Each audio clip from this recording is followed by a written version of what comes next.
The guillotine has finally come down on Australia's dirtiest power station, Hazelwood. Its majority owner, the French energy giant ENGIE, ended months of speculation today, announcing the plant will close in 5 months' time. As well as a bleak future for Hazelwood's 750 workers, it's caused jitters about electricity prices and raised questions about Australia's readiness for a low-carbon future. Madeline Morris reports.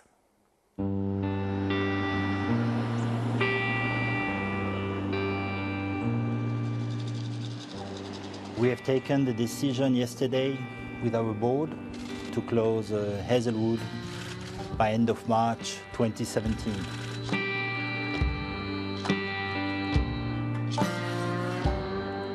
Well, I don't know what to say, to be honest. There's not going to be a lot of work around for the valley, so. For 50 years, these cooling towers have operated day and night, providing Victoria and other states with a reliable stream of electricity. From April next year, no more. Ultimately, for majority owner ENGIE, the sums just didn't add up.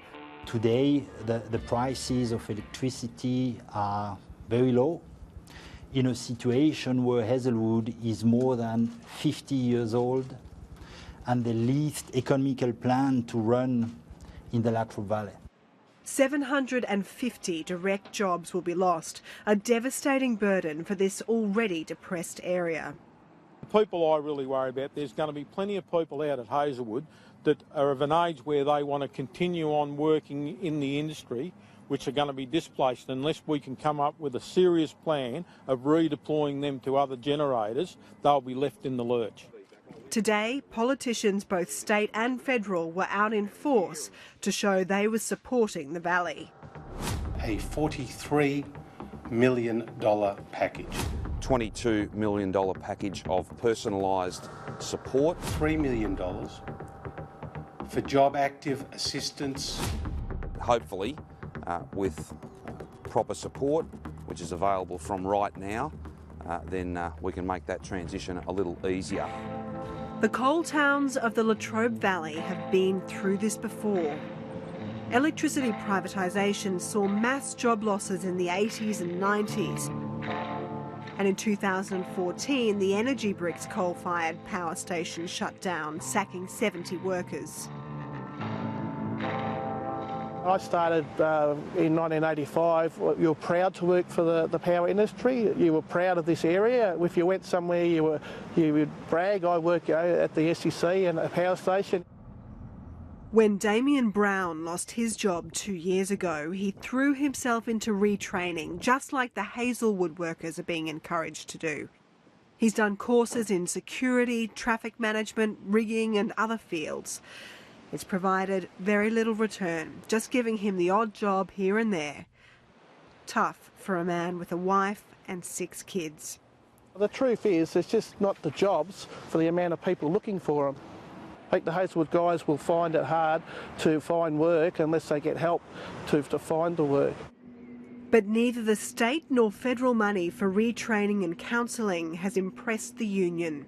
We've had a long time to consider this, and the policymakers, in my opinion, have sat on their hands right to the 12th hour when we could have actually had a plan well and truly in place and well thought out by now. Given how long this has actually been in the works, why are we not able to say already that you have been working with the community and that you have a jobs plan ready to go? Well, the point is we've got the money there ready to go. Until the company had made the official announcement, nobody had wanted to preempt that announcement.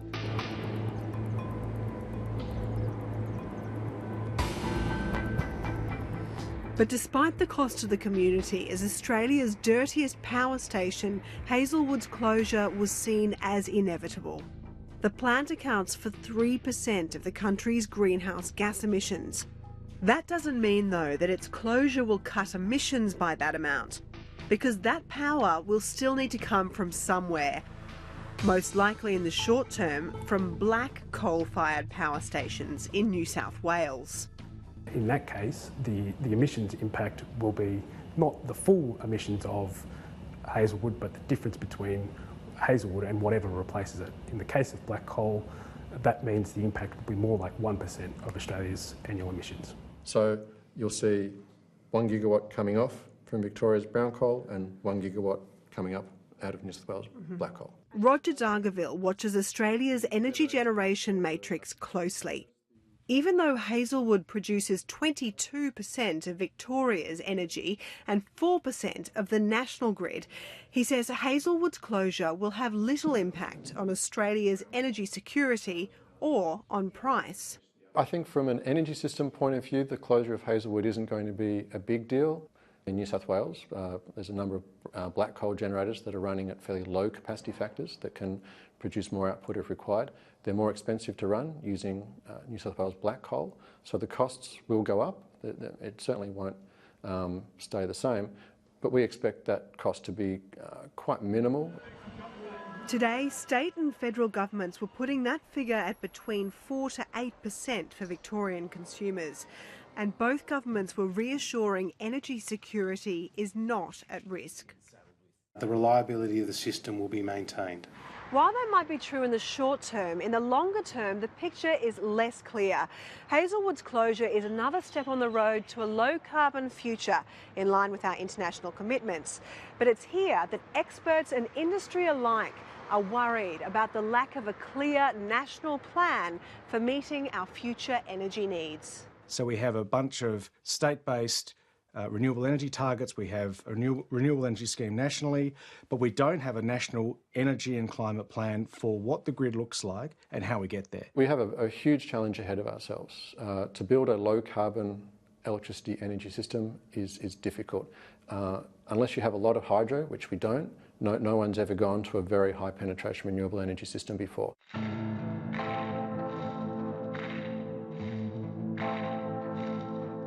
We've got to stop running energy policy like we're running student politics. This is really big industrial infrastructure that runs the economy, and we've got to get this right.